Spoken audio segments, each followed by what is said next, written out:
atapmu. Ada Allah yang menolongmu. Allah lah yang membuka laut untuk Nabi Musa. Allah juga yang menyelamatkan Yusuf dari sumur yang sedemikian pengap. Allah lah yang membuat dingin api untuk Nabi Ibrahim.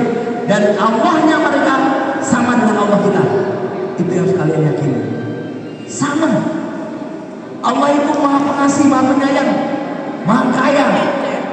Jadi jangan sampai kalian itu tidak yakin. Sukses itu punya pola. Dilihat polanya. Ini garpu tala. Garpu tala itu nggak akan bergerak kalau gelombangnya beda, headsnya beda. Tapi kalau sama, resonansi terjadi, getaran terjadi. No.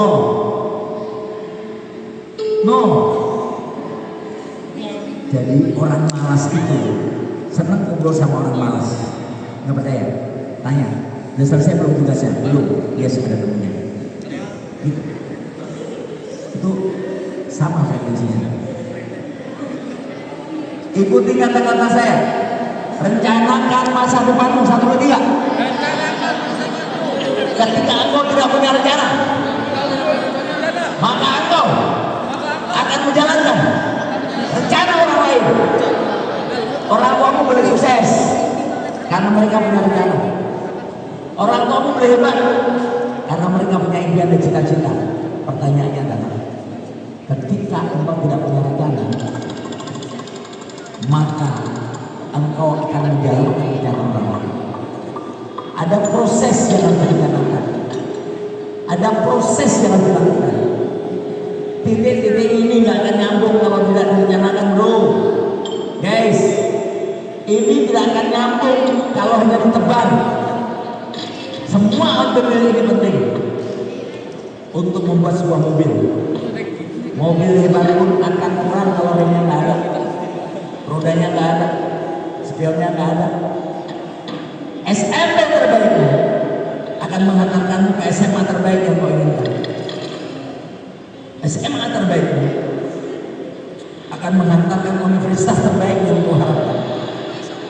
Universitas terbaikmu akan menghantarkan jaringan kerja, teman-teman hebat, jodohmu ada di sana.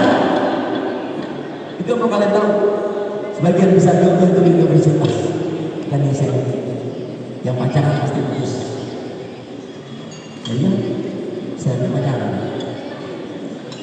Dan kalian tahu, inilah yang dinamakan connecting the dot. Hubungkan kenangan masa lalumu, keahlianmu, pengalamanmu, ilmumu, skillmu menjadi satu titik kemanfaatan.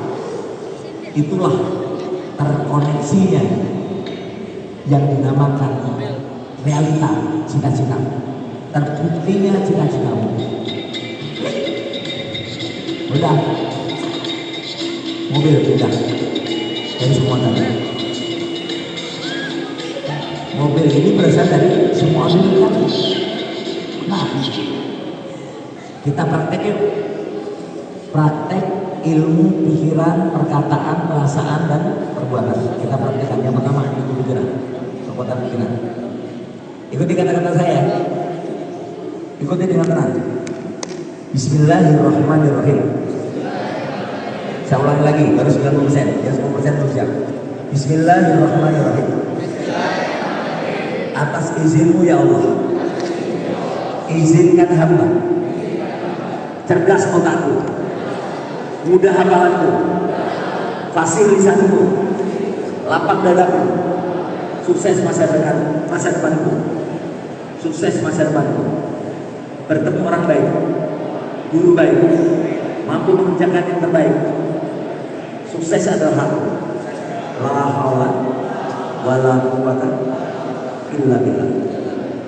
Lihat, tidak ada talinya. Mengapa mereka berhenti? Jawabannya adalah persepsi. Persepsi. Dikiranya ada tali. Ini namanya invisible rope. Bahkan motor saja yang datang tiba-tiba ikut-ikutan berhenti. Ini lihat, 1, dua, motor ketiga, motor keempat. Ini semua saling mempengaruhi. Maka engkau bisa melihat dirimu itu siapa, engkau nyamannya dengan lingkungan apa. Tuh, akhirnya apa? Orang di seberangnya nih, yang nunggu di seberangnya itu memutuskan lewat garis belakang. Dan empat-empatnya memutuskan lewat sama. Tuh. Bagaimana saya bisa membuktikan orang kita? Nih, ya. Ketika visualisasi ini terjadi dan diturunkan, orang-orang baru lewat seolah-olah talinya diturunkan. Atau sebaliknya, ketika visualisasinya diangkat ke atas, padahal dia bingung, apa ini? Nah, ini tolong dipahami ya. Hidupmu itu 10% adalah event dan 90% adalah respon. Jadi orang lain itu hanya menyumbangkan peristiwa-peristiwa 10%. Sekarang gini, untuk membuktikan bahwa kita tidak bisa mengontrol event, tapi kita bisa mengontrol respon kita. Ujian, sudah ujian praktek, peristiwa ujian itu 10%, 90% adalah bagaimana kamu menghadapinya. Begitu juga ujian tulis, ikut TKA nanti, ikut kan? Itu event 10% adalah bagaimana kamu respon. Lihat ini, ada sebuah video terbaik yang saya dapatkan di Olimpiade 1992. Kalian belum lahir. Olimpiade ini menyisakan satu peristiwa keren, dahsyat. Namanya Derek Redmond. Derek Redmond ini pelari terbaik Inggris, menyumbangkan emas untuk Inggris. Dan ini pertandingan terakhir sebelum dia pensiun. Berlari dia. Tapi seorang pelari terbaik ini tiba-tiba hamstring kanan dia terluka.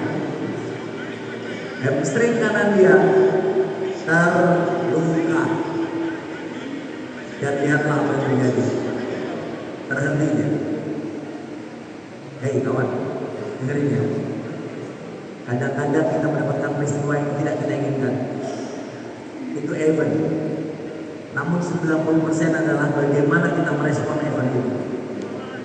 Ketika semua sudah selesai, yang dilakukan oleh Derek Redmond adalah tetap berlari. Padahal dia tidak akan dapat medali. Apa yang membuat dia tetap berlari? Padahal dia tidak akan dapat medali. Inilah yang namanya kesatria. Menuntaskan tugas sampai selesai. Sampai akhirnya sang ayah menggandeng dia, namanya Jim Redmond. Ayah dari Derek Redmond ini berkata, sudah nak, gak usah melanjutkan, gak apa-apa. Jangan dilanjutkan, gak apa-apa. Apakah